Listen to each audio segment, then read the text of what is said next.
So I'm actually in a really, really positive mood. So I actually had the privilege of sitting with a group of girls, I'm assuming between the ages of maybe 5 and 12. But what stood out was I asked a question in response to bullying, and my question was, well, how many of you love yourselves? And I felt like, oh, see, a hand went up in the back, one of the girls from the group, and I felt like, if not 100% of the hands went up, maybe 90. And it just brought me so much joy. And it also made me think about one of my favorite poets, Naira Waid. And so what Naira says is, I love myself, the quietest, simplest, most powerful revolution ever. And so for these babies to acknowledge, whether they feel, whether they can fully conceptualize what that means, but for them to acknowledge it and raise their hands, just brought me so much. Little do they know, they are embarking on an extremely powerful personal revolution. So I am so happy to be here. Thank you so much to Dr. Cheryl Kirk-Dugan, Dr. Wallace, and also to my incredible host, Latanya Rose. I am just so humbled to be a part of such a necessary and crucial conversation about the souls of Black and brown girls. So I want to begin with the story about a young woman named Jennifer. I met Jennifer last year while serving as a director of a project in New York City where I was tasked with connecting formerly incarcerated youth to employment, housing, and educational resources. While working with Jennifer, I learned that she entered foster care when she was 3. She did not disclose much about her mother, but she informed me that her father was in prison. Now at age 16, Jennifer had been in foster care the majority of her life. And since entering care, she had been in 20 foster care placements before eventually being placed in an RTC level group home. Also known as a residential treatment center, an RTC group home is a specialized group home for children in foster care with psychological and behavior disorders. Jennifer was diagnosed with bipolar disorder and ADHD. Jennifer also suffered from mild developmental and cognitive delay. This meant that although she was 16, she functioned as a 12-year-old. Because of her delays, she had difficulty communicating and had poor self-regulation. This often made her a target for bullying, both by youth and staff members at her group home. And as a result, she would often have violent outbursts. At the time of our meeting, she had been committed to a psychiatric hospital twice, and she had been incarcerated 6 times. Jennifer, a 16-year-old child, had been failed by a broken system. Unfortunately for girls involved in the criminal and juvenile justice system, stories like Jennifer's are not unique. In fact, in 2016, 14-year-old Brescia Meadows made national news after she fatally shot her father while he was sleeping.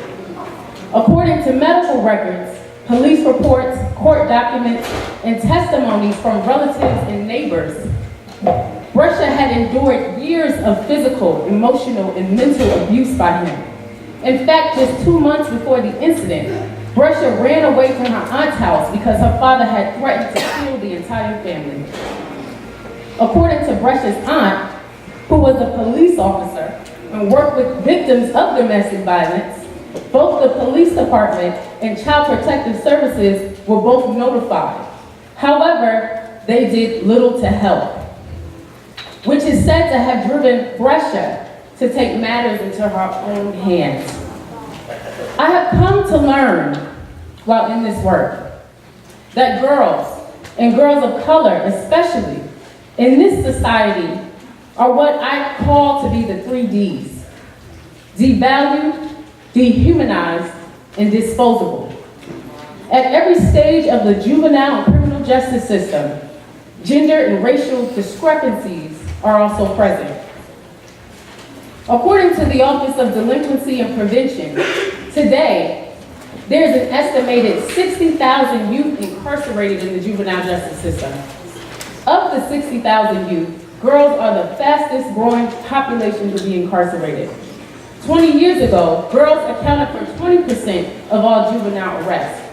However, today, that number has risen to nearly 30%. Girls between the ages of 13 and 24 represent a growing share of arrests, delinquency petitions, detentions, and placement in both the juvenile and criminal justice system.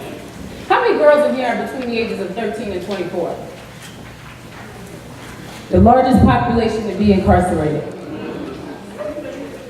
And girls of color are overrepresented in this trend.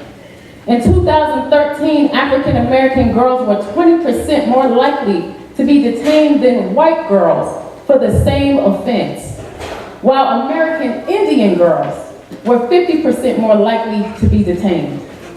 And although they only comprise of roughly 7% of the general population, girls who identified as lesbian, gay, bisexual, trans, or gender nonconforming made up 15% of arrests. Girls are overwhelmingly arrested for nonviolent and status offenses. And for those of you who are unaware about what status offenses are, they are offenses that can only be committed by youth. So they look like truancy or violating a curfew. And research has consistently shown that girls disproportionately pose no threat to public safety, and that arrests are instead connected to survival, poverty, abusive homes, relationships, and communities. To put it more plainly, the incarceration of girls is overwhelmingly connected to their trauma and victimization. For example, in 2012, the leading number of arrests for girls were for the following offenses: prostitution, theft, liquor law violations, disorderly conduct, and curfew violations. When examining the prostitution offense more closely, one must ask, what is a child prostitute? Fortunately, this question was grounds for the eventual adoption of safe harbor laws in 2015. Safe harbor laws were developed by states to address inconsistencies with how children who were exploited for commercial sex were treated. Under federal law, a child under 18 is seen as a child who is sexually exploited rather than a prostitute, and is a victim of sex trafficking, and therefore must be treated as such. That was the belief under the safe harbor laws. Prior to safe harbor laws, state laws criminalized adults that had sex with children under statutory rape laws. However, these laws were not consistently applied in cases where adults purchased sex from children. The result was children recognized under both federal law as victims of a crime were arrested and convicted of prostitution. So safe harbor laws are intended to address the inconsistent treatment of children and ensure that the victims, which were them, were provided with legal protection and social services. As of now, only 34 states have adopted the safe harbor laws. And of the 34, North Carolina was the 13th state to do so. But for the remaining 17 states who have yet to adopt safe harbor laws, exploited children are not seen as victims, but are treated as criminals and are prosecuted accordingly, often leading to devastating, life-altering consequences.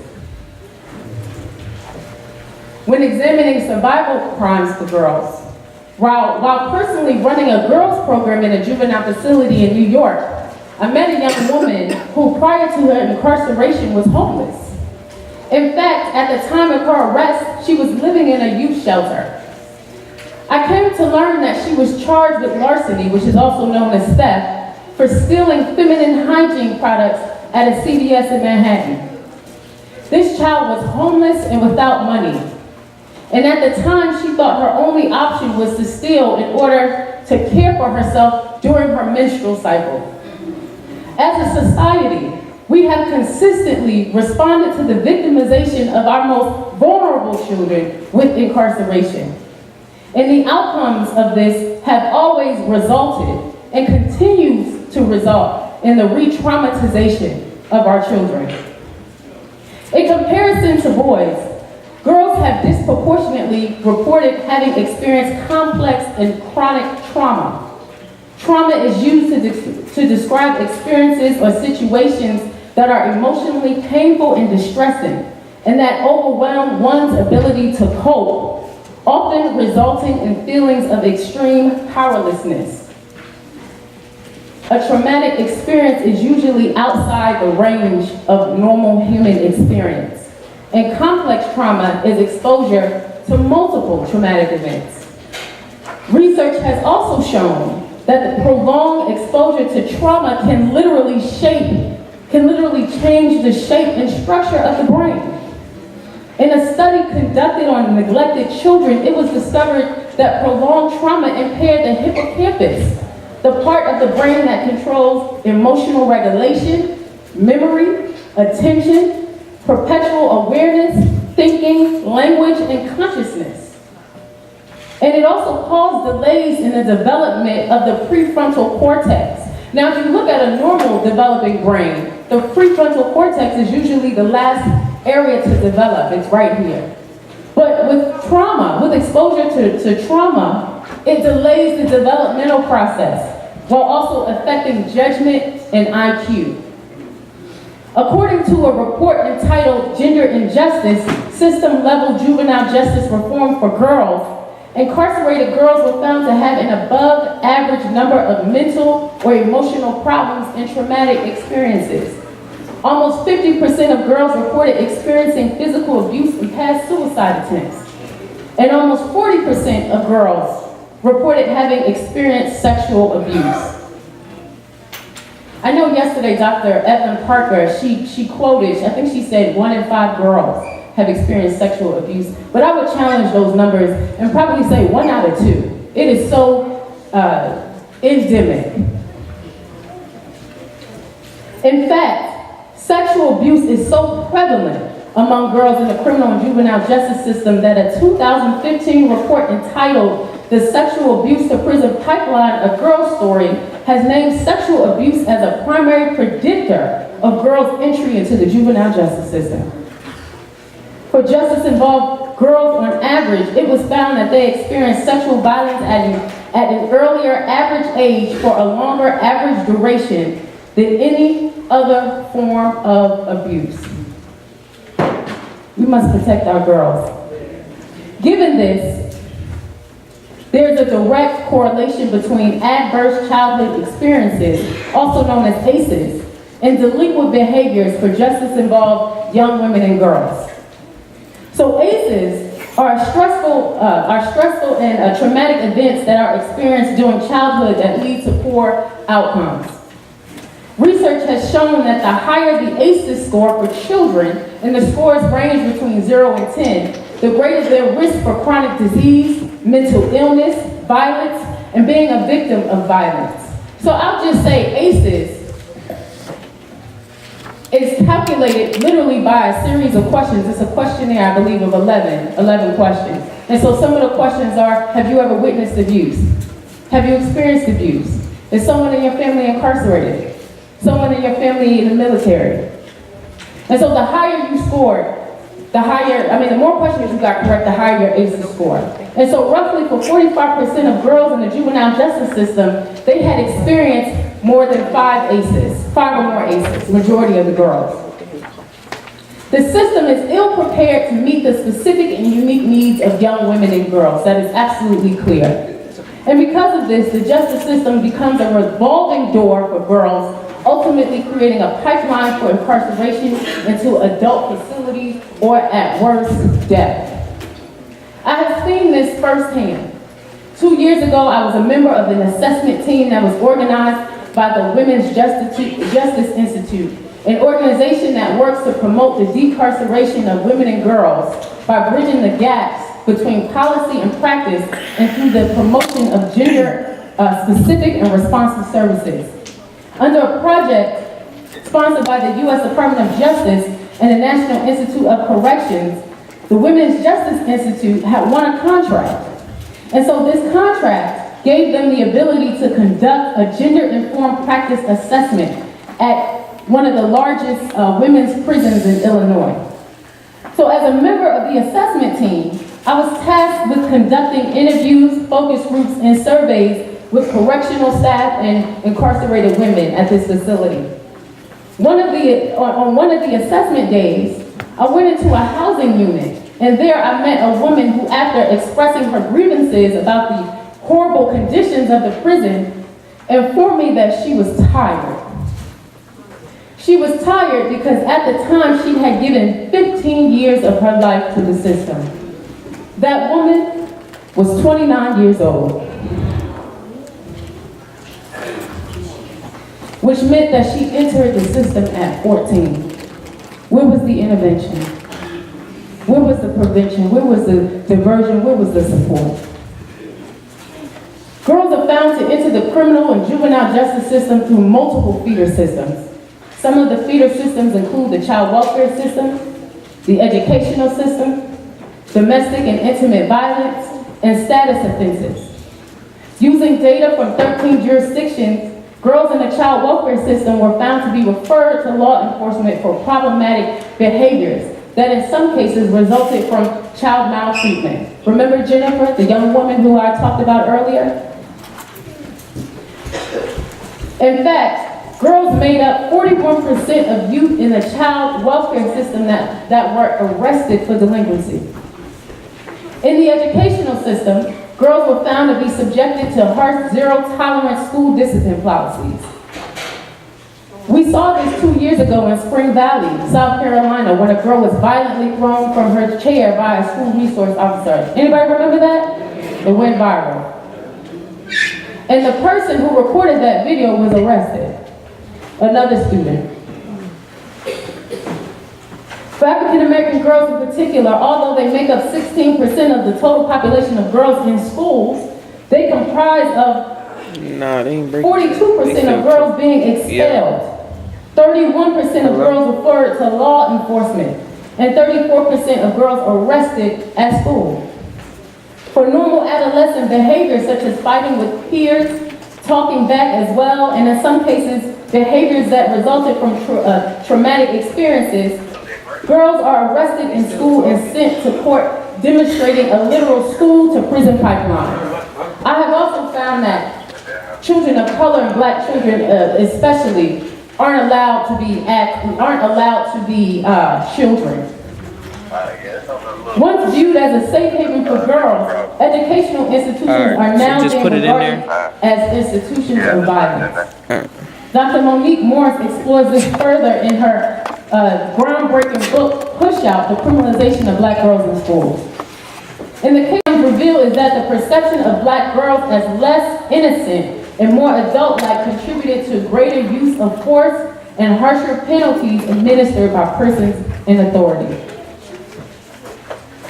Almost 2 years ago, I uprooted my life from Chicago and moved to New York City to launch a boutique consulting firm with a mission to work with the child welfare system, the correctional system, and provider agencies to improve the outcomes of girls in the criminal and juvenile justice system. I named my consulting firm She Dreams of Freedom to honor every girl child that I have encountered in the correctional system in this country.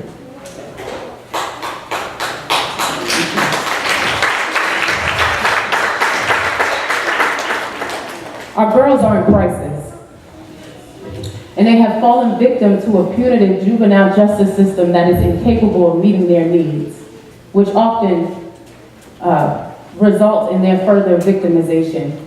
Although girls pose no threat to public safety, they are the fastest group to be incarcerated.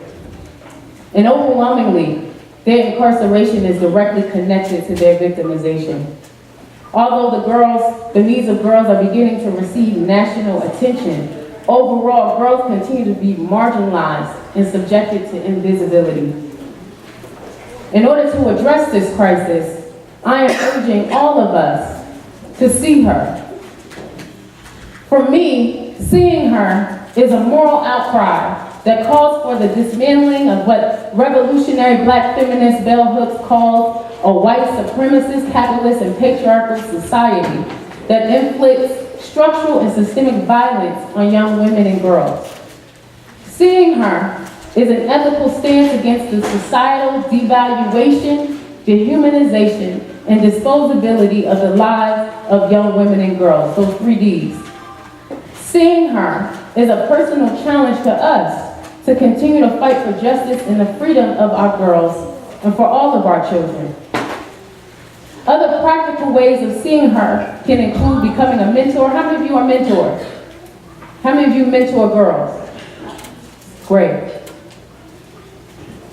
I just want to add that it's true, research says it, that one of the most powerful protective factors for girls is a consistent, loving relationship. A consistent, loving relationship. Another practical way of seeing her is investing in a girl, whether financially or with your time. And it can also include becoming a foster parent or adopting a girl. Whatever you decide to do, it is imperative that we show girls their intrinsic value. It is imperative that we embody unconditional love. I recently spent some time with a group of girls in custody.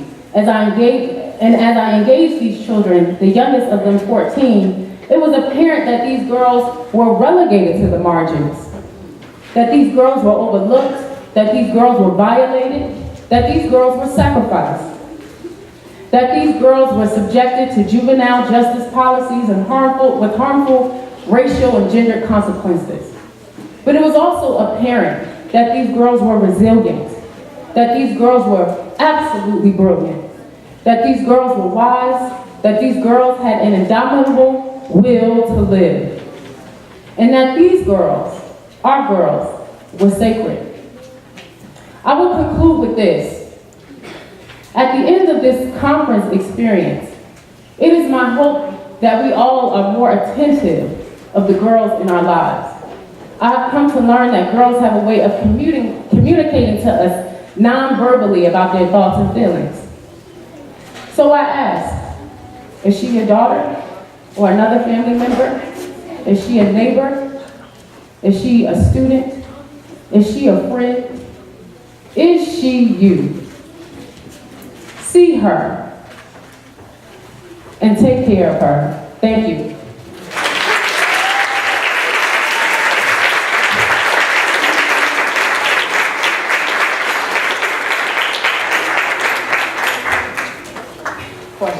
I know that was a lot, and if it was heavy, because it normally is heavy, feel free to breathe, please. But do you have any questions? I see a hand. Thank you for sharing. I'm a former New Yorker. I've been here for about 24, almost 25 years. I guess my concern is I'm just drenched with all the things that you shared and said. But what can we, men and women, I'm just concerned about, you mentioned numerous things, and like myself, have a busy, tight schedule. I've done a lot of things working with youth, young ladies, girls in the school system, counseling as a minister. And I guess one of the things that kind of, stuck in my mind when you mentioned about the young lady who brought from the CBS because she needed some things on her menstrual cycle. And I guess the first thing that popped in my mind was, what can we do? Is there a place where women, doesn't matter what color, can go to that we as a community can kind of maybe contribute those kinds of things? That's a great question. Any answers in the room? So what comes up for me, thank you, right? What does it mean? Because I hear a lot of things in your question, but one, how can we be a resource for girls, offering practical, tangible things? right? And what venue can we utilize to be that resource? So I'm thinking automatically a church. I don't know if, for those of you who attend church, perhaps that could be a project you start at church or ministry, or it could be you personally, right? Within your own immediate family or your friends, doing a drive for products. There are several young women and girls who are homeless, right? Who are in homeless shelters now with their families, and some are in youth shelters. And I know that's an immediate need. And also schools as well, right? It's particularly in low resource areas. I'm sure those girls, because from the low resource areas to shelters, those are all places of vulnerability, right? Where girls have higher risk of being funneled into the system. And so, like those are some places, right, that can accept donations. And it's really not that complicated or difficult, really. If there is a school in your neighborhood that you want to contribute to, I'm sure contacting that principal or guidance counselor, scheduling a time to host a drive or even to drop off some stuff is not difficult. Yes? Just to kind of piggyback on what she was saying about the resources, in addition to what you were saying, those are kind of like temporary solutions. I think we also need to talk about public policy. Oh, definitely. Because when we look at it, you can go pretty much anywhere in the economy. The menstrual cycle is not optional, sex is. And so that's where I think we need to address the public policy as well, to write out legislators, to make any calls. These are things that are a necessity for a woman in today's world, and you need to have access to that. Yes. As well as not taxing it as a luxury, because it's not. Right. And so I just wanted to throw that out there as well. So not only can we work with churches and schools and some temporary solutions for right now, we also need to make sure that we're advocating on a policy level to make these long-term changes to ensure that this does not continue as a habit and that the burden is not put on us as well. Right. And yes, thank you for that. And yes, I mean, advocacy is an open field. I'm an advocate. I sit on a ton of committees, and there's room for those who are interested in doing that work. And I would also say, don't dismiss local level politics. How many of you go to your city council meetings? Right, your neighborhood block associations. I mean, those small local level politics also matter, right? And you can hold your representatives accountable. So even if you wanted to say, look, council person, right? I'm particularly interested in supporting vulnerable girls in my community, right? What can you do? How can we partner to address this issue? Any other questions? Yes. I'm here with the younger girls, and one thing that really stuck out to me was about our young children, our young black women, being incarcerated, especially at a youth. How can we, as older people of this generation, some may have been incarcerated, some may have not, but how can we continue to teach these girls and educate them about what's right and what's not right to keep them from being locked up?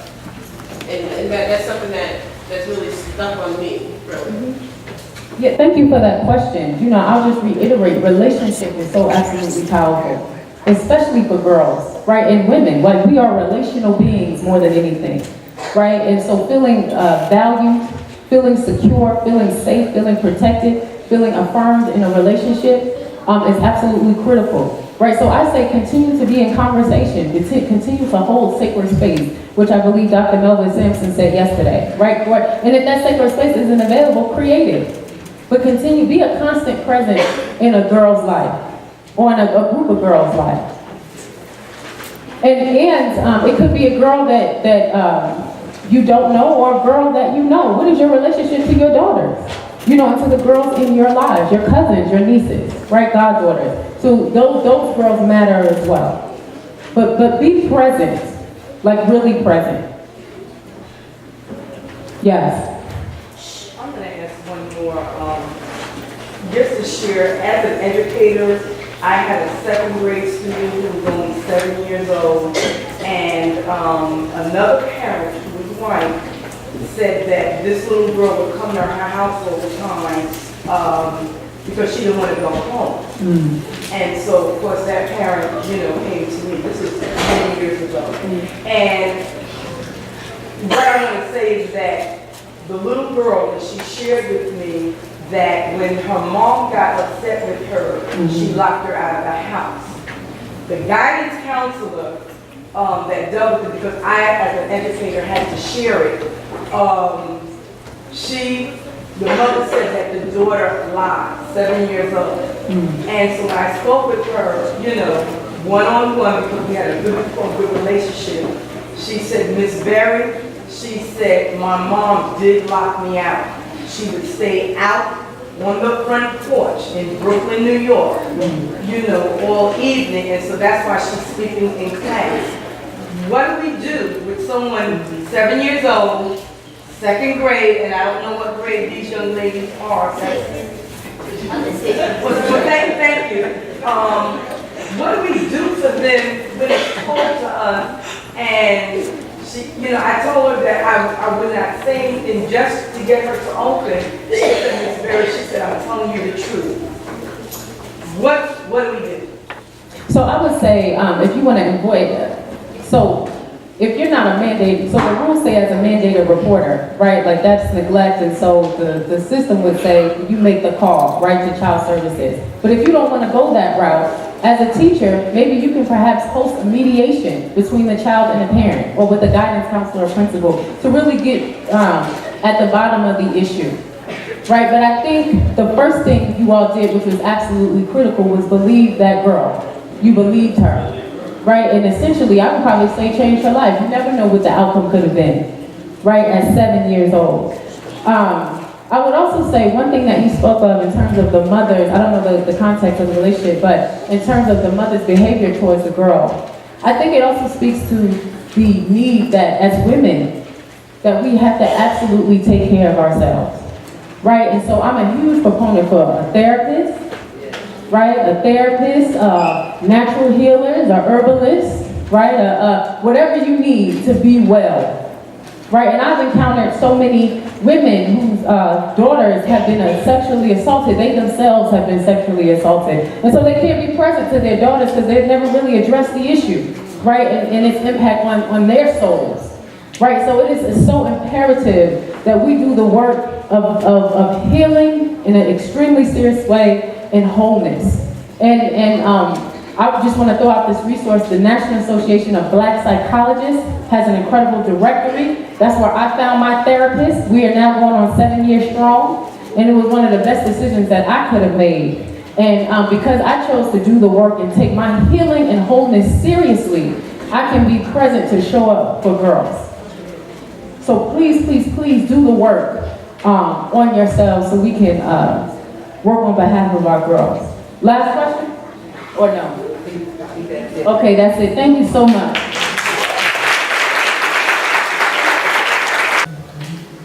Hello, how are you doing today? I'm well, thank you. What is your name? My name is Liz Alexander. Where are you from, Liz? I am from New Jersey originally, but I currently live in Brooklyn, New York. Can you tell me a little bit about yourself? Sure, I am the founder of She Dreams of Freedom Consulting Group, a boutique consulting firm that is committed to improving the outcomes of girls in the criminal and juvenile justice system. What brought you to speak at the Women's Conference today?